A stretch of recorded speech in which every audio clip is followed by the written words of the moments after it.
Good morning. It's been a little bit of confusion around my shop for the last month between remodeling it, straightening things up, getting ready for the Richard King scraping class, and then I went off for 15 days to Oklahoma to see the sailing boat Seeker.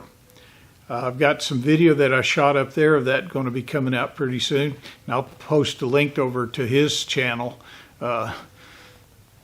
I thought the man was crazy, to be honest with you. I thought the man was a little bit touched.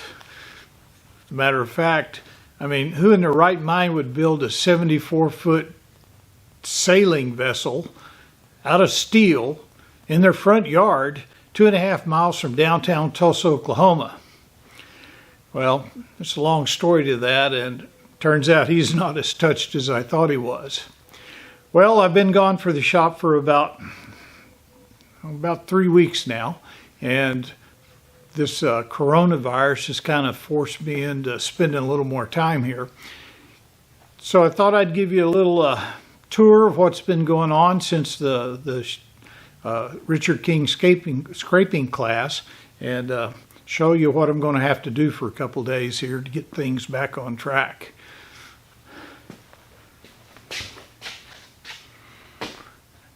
Get you down out of the, take you kind of on a walking tour. That's the old beast. Going to be doing a lot of planing in the upcoming days. The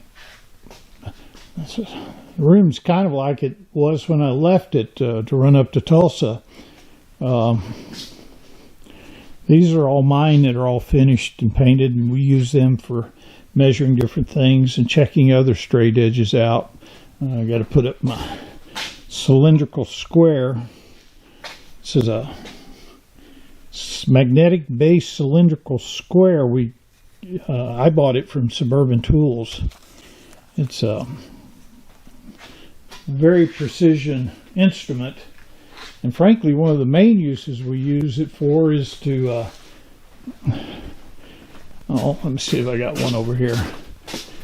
These little these right angle blocks, they work great for measuring and making sure that the angle's right. Let me put you down here for a second.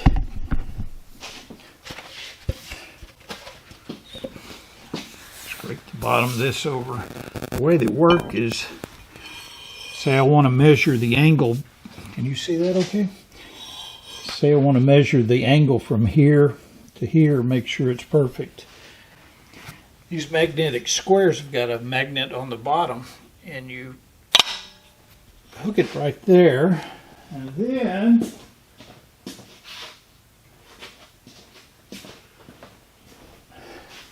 this was not really set up for this right now, but you can take an indicator and you measure along the bottom or top of this bar, and it should be perfectly parallel to the table. If not, then you scrape on the bottom of the bottom angle here until it is. Anyway,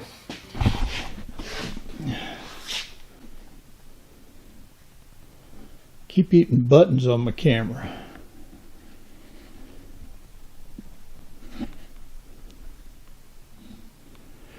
Okay, well, that's how that works. It's been sitting out on my table for a couple. Boy, that thing is strong. Set you guys down out of the way. There we go.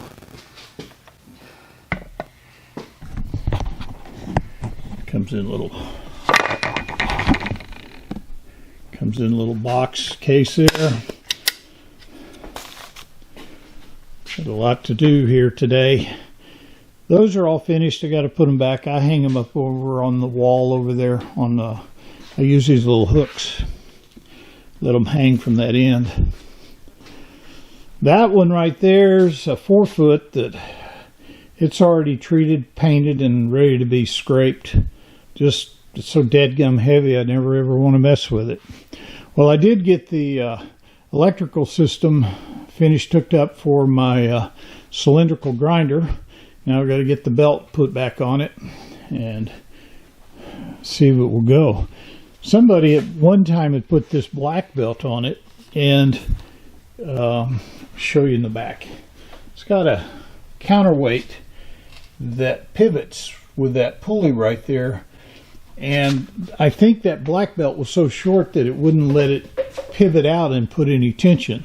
So to get the head up to speed, you had to hit it with a stick and push it down. So my friend Miles made me a new leather belt, and we're going to get it glued in. It goes down here. You see where it goes around the sheaves down there. It's got an assortment of sheaves you can put on it for different speeds. I tied a wire into the old belt when I pulled it out so that I wouldn't have problems. See if you can get in here, getting it around that upper pulley there. So hopefully my plan is to put a hole in the belt, tie the wire through it, and then pull the wire, and hopefully the belt will thread right onto the different pulleys it goes through. This 4-footer right here has been primed and heat treated and finish scraped, and it's ready to send to its owner, who was a participant of the scraping class.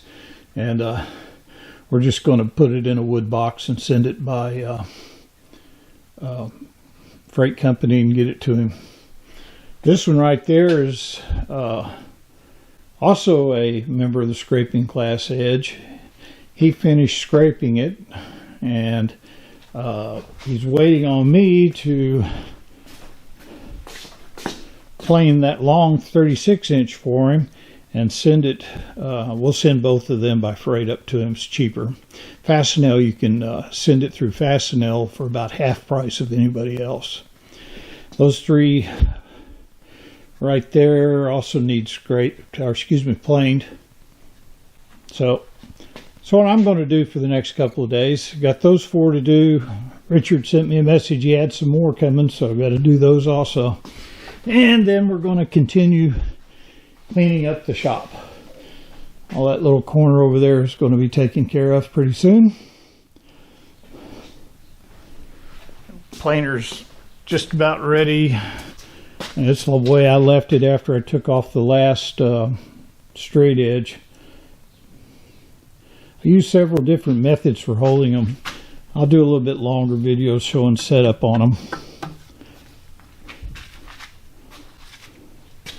And out here in the main shop, it looks almost exactly like it did before when I left. Got a couple pieces of plywood over there. Going to make some wood boxes to send straight edges in. I've also got a pretty long video of how we started rebuilding all of this area. This is going to be my miter table. This saw here, it's got another layer of plywood that comes up so that it's perfectly level with this.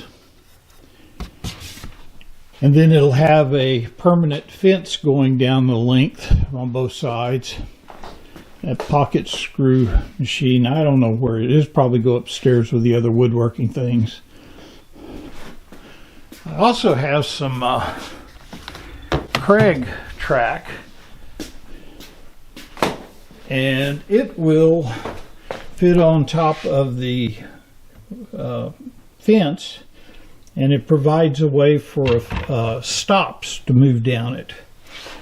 My old table had that, and it was really great. Got to finish up the cyclone dust system. It's going to come down through here, and that's where we're going to have a trash can on rollers so that we can empty it easy. I think I finally decided what I'm going to do to cover this area up. I'm going to put in an indentation here, and then I believe I'm going to mount all of my batteries in that recess, maybe even some drills. But I think that would be a nice way to cover that up. Then we're going to have to make all the cabinet doors for this. I'm to the point in my life where I've decided every cabinet and shelf I make from now on is going to have a door. They just seem to keep the dust out of them. You don't have to clean up so much. Like, these things just become a mess. The old room in here still kind of sitting the way it was. We kind of piled in all the tools after, so we could get some more room out in the main shop for the class. A grinder and Bridgeport, we use them in here. There's another heat treating oven. And all of this area over here is going to be repurposed. In the coming months, I'm going to start rebuilding, or excuse me, restart my project for my MechMate router table. And I believe I'm going to take all of this out of here, and that's where it's going to sit. It takes up 11 feet by 8 feet. I can still bring in 4x8 sheets of plywood through the double doors over there. I want to get started on this Camelback and get it up. Got the motor and everything I need, just need the time. I think first though we're going to finish this MechMate. This is the control box I made for it quite a few years ago. All the electronics are inside.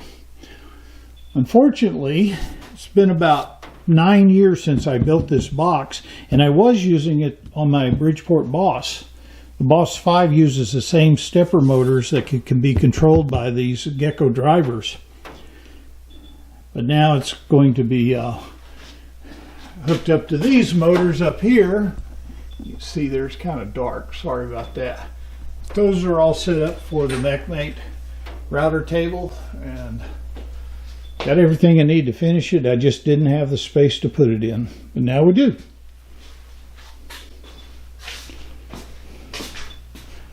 I got, see how open shelves get? It's just not nice. We're going to remedy that. Got all the drawers built and put in. Got to build the faces. They're all on self-closing hinges. Undermounts. I really like those, and that's about all I'll use anymore. I'm going to put in the dust collection system back here. As you can see, I've got enough work to last about 3 lifetimes. I'm not really sure what we're going to do over here. These rooms have more of those open shelves. These are screw assortments and blades, and it's kind of hard to see in there. But all this is going away. I may even remove these 2 rooms. Build cabinets along the wall and get them all set up to where I don't have to rely on open shelves anymore. It's kind of strange being here without the class members. There's upstairs. We did a heck of a lot of work in getting that organized up there. We're moving all my wood operation machinery up there. There's a 20-inch planer up there, a joiner, a router table, and that dust collection system's going over there for the white Cyclone. Put it over there, and then I'm going to run hard piping to everything. Well, that's about all I have for today. Just kind of a little tour of the shop, and you know, there is a silver lining to all this coronavirus. It gives me a lot more time to stay home and do what I need to do. Take care.